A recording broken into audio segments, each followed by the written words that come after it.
Guru merupakan sosok yang dihormati lantaran memiliki andil yang sangat besar keberhasilan terhadap pembelajaran di sekolah. Guru sangat membantu dalam perkembangan peserta didik untuk mewujudkan tujuan hidupnya secara optimal. Ketika orang tua mendaftarkan anaknya ke sekolah, ketika itu juga ia menaruh harapan terhadap guru agar anaknya dapat berkembang secara optimal. Kemudian ada pun yang dimaksud dengan guru yang profesional.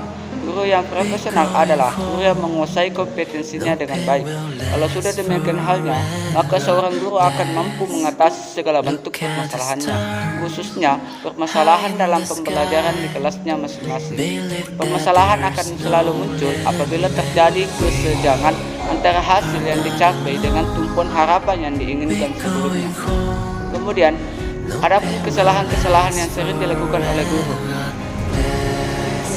Kesalahan yang sering tidak disadari oleh guru dalam pembelajaran ada 7 kesalahan. Kesalahan tersebut adalah: yang pertama, mengambil jalan pintas dalam pembelajaran. Yang kedua, menunggu peserta didik berperilaku negatif. Yang ketiga, menggunakan disiplin. Keempat, mengabaikan kebutuhan-kebutuhan khusus peserta didik.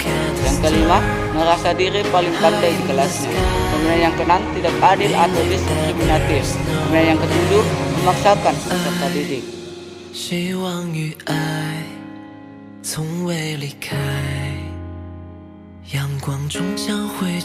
Untuk mengatasi berbagai macam bentuk kesalahan tersebut di atas, berikut ini akan diuraikan sebagian kecil solusi pemecahannya. Yang pertama, mengambil jalan pintas dalam pembelajaran. Kesalahan guru yang dalam pelaksanaan proses pembelajaran sering mengambil jalan pintas. Solusinya adalah guru tersebut harus melakukan introspeksi internal akan kegagalannya dalam pencapaian tujuan. Yang kedua, menunggu peserta didik berperilaku negatif. Kesalahan berikut yang perlu mendapatkan pemecahan adalah menunggu peserta didik berperilaku negatif. Hukuman merupakan alat untuk menjauhkan anak-anak dari perbuatan negatif. Akan tetapi, karena ketidakpahaman pendidik hukum, ini yang acap kali diberikan ketika anak didik berperilaku menyimpang dan dari ketentuan. Yang ketiga, menggunakan deskriptif disiplin. Menggunakan deskriptif disiplin dalam proses pembelajaran merupakan tindakan yang kurang tepat. Hal tersebut baik langsung maupun tidak langsung akan menghambat perkembangan jiwa anak. Yang keempat, mengabaikan kebutuhan-kebutuhan khusus atau perbedaan individu peserta didik. Tanpa disadari atau tidak dalam proses pembelajaran, seorang guru kerap sekali mengabaikan perbedaan peserta didiknya. Hal tersebut terlihat dari penggunaan metode pembelajaran yang kurang bervariasi. Yang kelima, merasa diri paling pandai di kelasnya.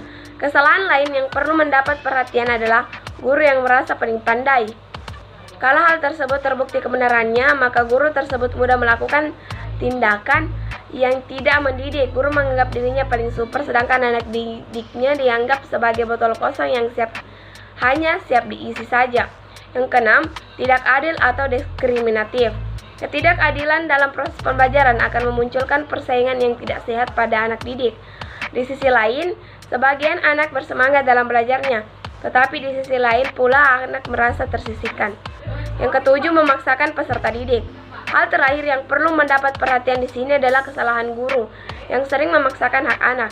Untuk mengatasi hal tersebut, guru perlu mengubah kebiasaan buruknya dengan mengadakan pembelajaran yang aktif, inovatif dan menyenangkan. Pendekatan dengan pola ini dilakukan agar supaya peserta didik juga merasa dihargai dalam setiap tindakannya.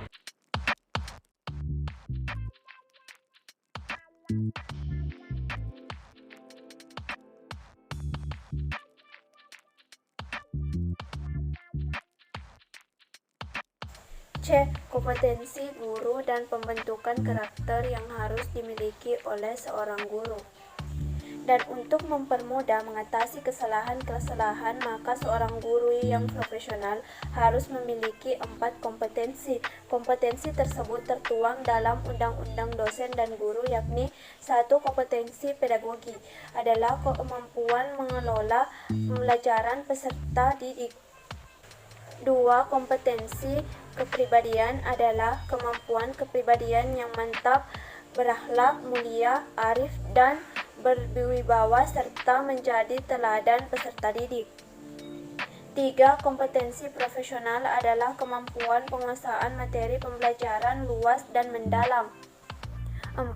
Kompetensi sosial adalah kemampuan guru untuk berkomunikasi dan berinteraksi secara efektif dan efisien pada peserta didik, sesama guru, orang tua atau wali peserta didik, dan masyarakat sekitar.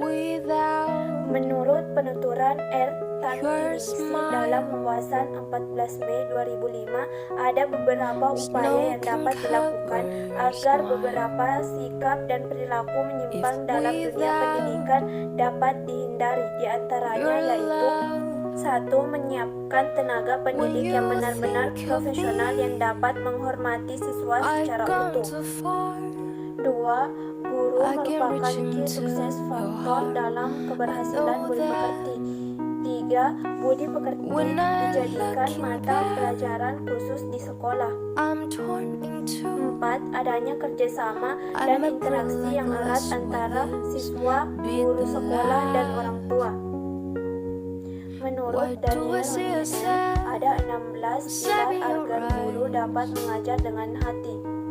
Ke-16 pilar tersebut menekankan pada sikap dan perilaku pendidik untuk mengembangkan potensi peserta didik. 16 pilar pembentukan karakter yang harus dimiliki oleh seorang guru antara lain: 1.